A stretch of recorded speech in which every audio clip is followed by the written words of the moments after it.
All right, my friends, welcome back to another V-Rising video. This is going to be kind of a combination video, going over the new Redistribution Engine really quickly, as well as what is a very powerful use for it. My opinion, one of the strongest uses for it is the ability to farm for either legendary weapons, purple weapons, or perfect stat weapons.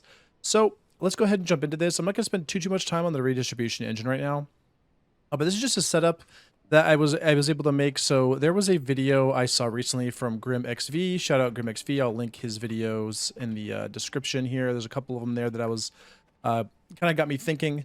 And so I wanted to essentially showcase how this works here. So basically what we have is a scroll or schematic generator system that is feeding over into a box that you can use to summon bosses at the Stygian summoning circles. If you don't know, the Stygian summoning circle can summon tier 1 and tier 2 incursion bosses now. So that is a really big deal if you are first, if you need passives or something and you have some extra scrolls or schematics or whatever at home, passives or other drops, because they actually drop passive scrolls, as well as obviously they essentially have all the same drops that they do at incursion events. So if there is maybe like a big dog or something over it, if you're on a PvP server who's just going around farming you on incursions because you got to late game before you, this is a pretty nice way to farm safely in the confines of your own home, as well as put your extra mats to good use. So I don't know about you guys, but whenever I get to late game on a run, I tend to have like tens of thousands of plant fiber. I kind of just shove into a box and just end up having an insane amount of plant fiber. So I'm just going to showcase this really quick just to run through everything here. So a couple things that I learned messing around with the Redistribution Engine. So what I have here, I have everything turned off at the moment. What I have here is obviously, I would suggest if you're really trying to see like big progress, like a lot of movement, in terms of like how many scrolls and stuff you're making, I would honestly suggest trying to get something this big. If you can't, and if you just do like an advanced sawmill and 1 or 2 grinders, it will be okay. But if you can do 2 at least, that's really helpful. And then if you want to add the 2 small ones, you can. I actually have a really interesting setup with the small ones with iron as well. And then as far as paper presses go, this is like super over the top. The only reason I made this many sawmills and paper presses is because I wanted to showcase this really quickly. However, I will say, so essentially what's happening is we are feeding the sawdust as these are refining. We'll turn this on. As it's refining, we are feeding the sawdust. Oh, looks like this is not going. Oh, it's not turned on right now. Okay. We're feeding the sawdust and the planks. So the planks are going into this sawmill, which is making reinforced planks, and that's piping over to a box. And then the sawdust is going to one of these paper presses. We'll go ahead and turn all these on. Every single one of them. We'll turn every single thing on here real quick so we can get this whole thing moving. And we'll turn these sawmills as well. Oh, it looks like we don't have any wood here. Whoops. Let's go ahead and turn that on. We don't have any wood for those. That's okay. We'll turn them on in a second. And then these here are all turned on. Okay, so essentially what we're doing here. And this right here, let's go ahead and turn this one on as well. Okay, so what's happening is we have 2 connections. One to a paper press and the other to a sawmill. And I'm putting on this sawmill. And so what happens is whenever you refine something, the things that come out of it, so for instance, the planks and the sawdust, if the thing you map it to can't actually make something with the thing that you're making or that you're refining out of it, it won't send. So for instance, if I put the connection for just the paper press right now, it'll send the sawdust, but it won't send the planks. So what you do is you add a second connection to another sawmill, and then I have it here, or you can put it to a box, whatever you want to do. So the planks will go to the box, but the sawdust will go wherever you want it to go. And here I have it to this sawmill. So same thing goes on this side. We'll grab some wood here real quick. We'll toss it over here on this side, get this side going as well. And there we go. So now everything's kind of everything's starting winding up here. So the last piece of the component, or sorry, the next piece of the component anyway. Sorry, I'm going a little bit too fast. So what's happening here is all this sawdust and this plant fiber is making as much paper as I could possibly make it, and it's sending it to these paper presses. I have 2 of them here. Normally on a normal run, this is just excessive. We have 8 total. It's just so much. You probably don't need that much. And if you have the kind of time to farm like this, then congrats. I mean, congrats. That's insane. But personally, I would suggest having at least 2 paper presses for the paper that's turning into scrolls. So like the idea here is if you're going for schematics, you have to have tech scrap. You would put tech scrap here, and then you would pipe a scroll, the scrolls this is making, you would pipe it to a different paper press.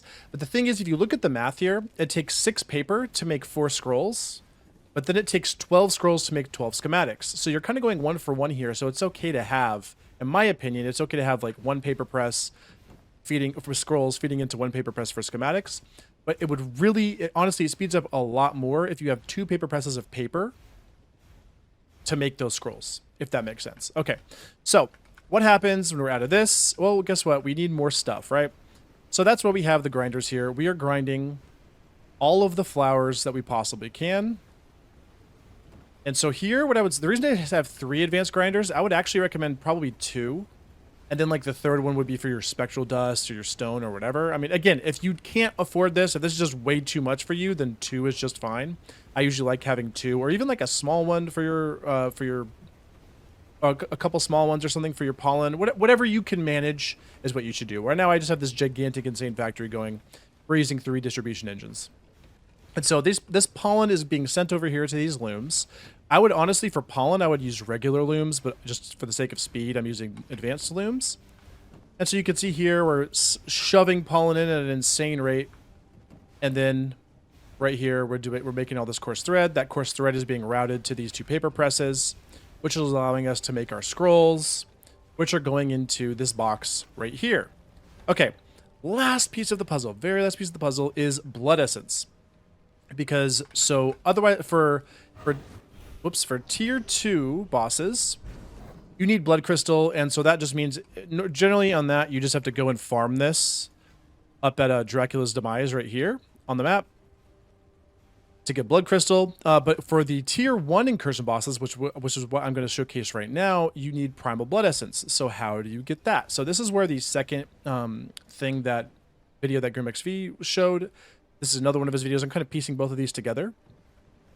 Let's take the TP real quick. So here we have 4 vermin nests. And in his video, he was talking about a really insane way to farm 100% or high level blood, whether mutant or any other blood type other than corrupted. So mosquitoes, if you don't know, they can be summoned. They can have any blood type except for mutant and corrupted. So the idea here that he had is honestly completely genius. And again, I'm going to link that video in the description so you can go watch it. Essentially, you're mass farming mosquitoes, and then you're using blood sight or blood hunt to what it was called, blood hunger, to basically just scout out the ones that are the high blood percentages. You bait them out of the room because otherwise it's just a complete madhouse. You bait them out of the room, and then you capture them and put them into a prison. So go ahead and watch that video to get more info on how he did it. He had a really genius idea of how he did that. Watch that. And then obviously for mutant blood, you just do mutated rats. But here's the thing about this. Just want to showcase this really quick, is not only are you getting those high level bloods, but you're also getting pristine hide from these mosquitoes. And you're getting mutant grease from the mutant rats, or mutated rats, right? Go ahead and do this, turn this back off, there we go. So we got bones, we got mutant grease, we got all that kind of stuff there. And then we can scout blood here. Oh, let's go ahead and turn this off before we get too many of these things. It's going to be absolutely insane. So now we have some mosquitoes here, right? We can scout those, see if they have any high blood. And whenever the ones that you don't have high blood that you kill, drop pristine hide. So now we have mutant grease and pristine hide, but you probably also notice we have a ridiculous amount of blood from this. Like, I don't have increased blood on the server. I just got 264 blood from that.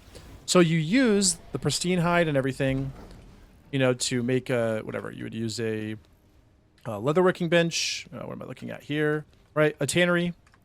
You use a tannery to make your, my brain's not working, to make your pristine leather. And then you would put the blood into a blood press. And then you turn that blood press on. You feed the blood press, those greater blood essence, into the advanced blood press to make your primal blood essence. So now we have like a three-way crazy farm. So I'm going to show how to get all of these mats the best you possibly can. So for me, this is probably the best way to get blood, in my opinion, just really, really fast, because you're killing two birds with one stone. If you absolutely just have to have blood, you just need blood essence. Go to Brighthaven, in my opinion. I go to Brighthaven with or any other high mob location with Heartstrike. Just get a bunch of them together, Heartstrike them, and get a bajillion blood essence. And then for let's go ahead and go look at everything else here. So for flowers, if you haven't been to the new zone, Oakvale, obviously you have the ability just to have your own garden like this. Just get a ton of blood rose, do this, and as you're doing that, you'll also get seeds that you can then plant over and over and over again. It kind of feeds into itself, right? But for more flowers, if you need pollen right away, up here in the venom mixing outpost, there is, let's go ahead and I'm going to teleport over here real quick. There's a bunch of flowers as well as potions in this area. We're going to have a video talking more about like Oakvale loot in general. But right here, you can see there's these things here, these enemies here. There's flowers all over here. Here's the plague briars. Those are really nice. Right here, here's some more. And you can see there's a bunch of fire blossoms right here. But if you come down this way, just down the area over here, you have a bunch of mushrooms that you can use as well. You can grind those up. Or you can go up here and there's a bunch of fire blossoms, and over here you have a bunch of mixed snow flowers and blood rose. So that is how you can get a lot of flowers really, really fast. Then in terms of plant fiber, I prefer the two best for me. My two favorite farms for it are the abandoned farm over here in Dunley, and then this specific cotton field next to the cave. So abandoned field just has all of this is plant fiber. You can go like this. And right there we got 135, right? And then you go like this. All right, there's more, right? So 200 there. If you are absolutely needing plant fiber really bad, this is a great spot for it. And then over here, this specific cotton field right here has another nice little plant fiber farm. Okay.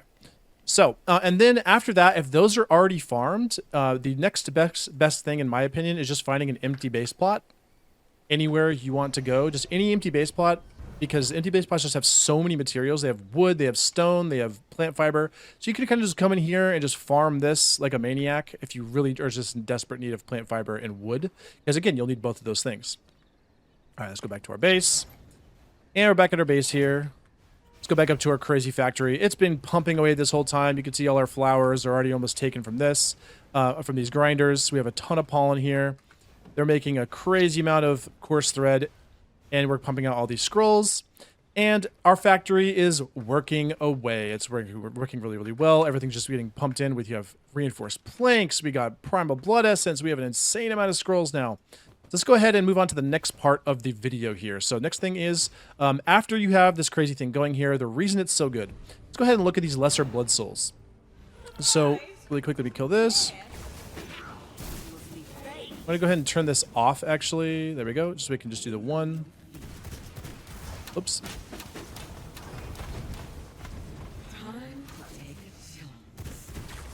And there we go. Okay, you can't really see anything because it's too much stuff everywhere.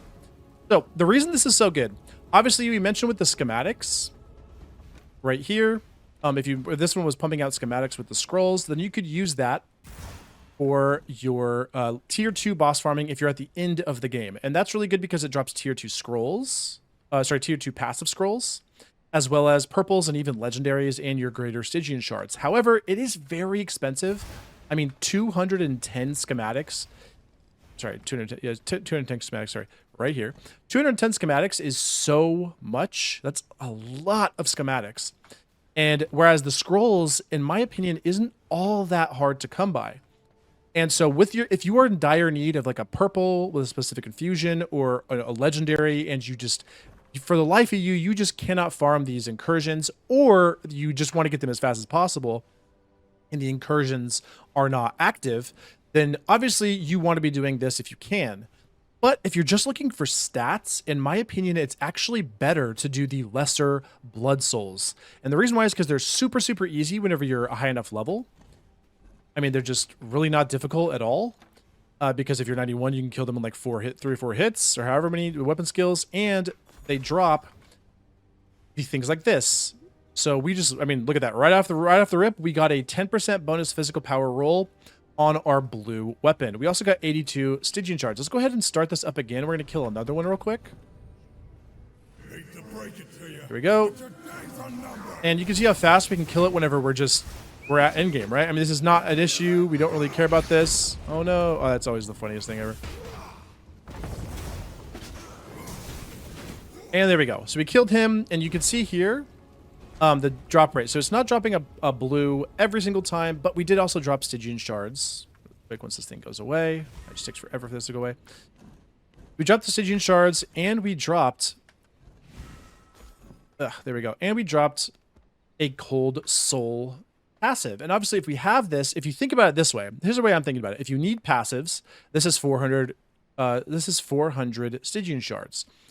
And then if it's a tier 2 boss, it would be 600 Stygian shards or greater Stygian shards. But if you don't need that passive, you can devour it like this and get 100 Stygian shards from that passive. So it boosts the amount you just got by another 100. So let's go ahead and do another boss really quick. I'm turning it off because otherwise it's just going to be back to back here. And our best friend's back.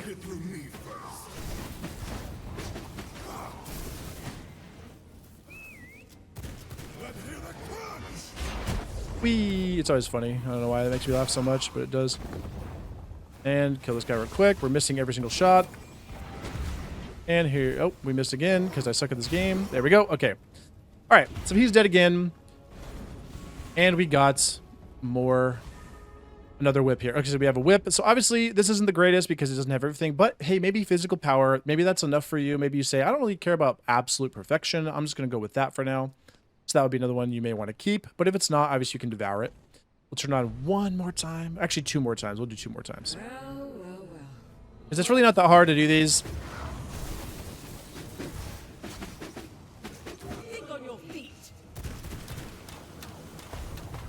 And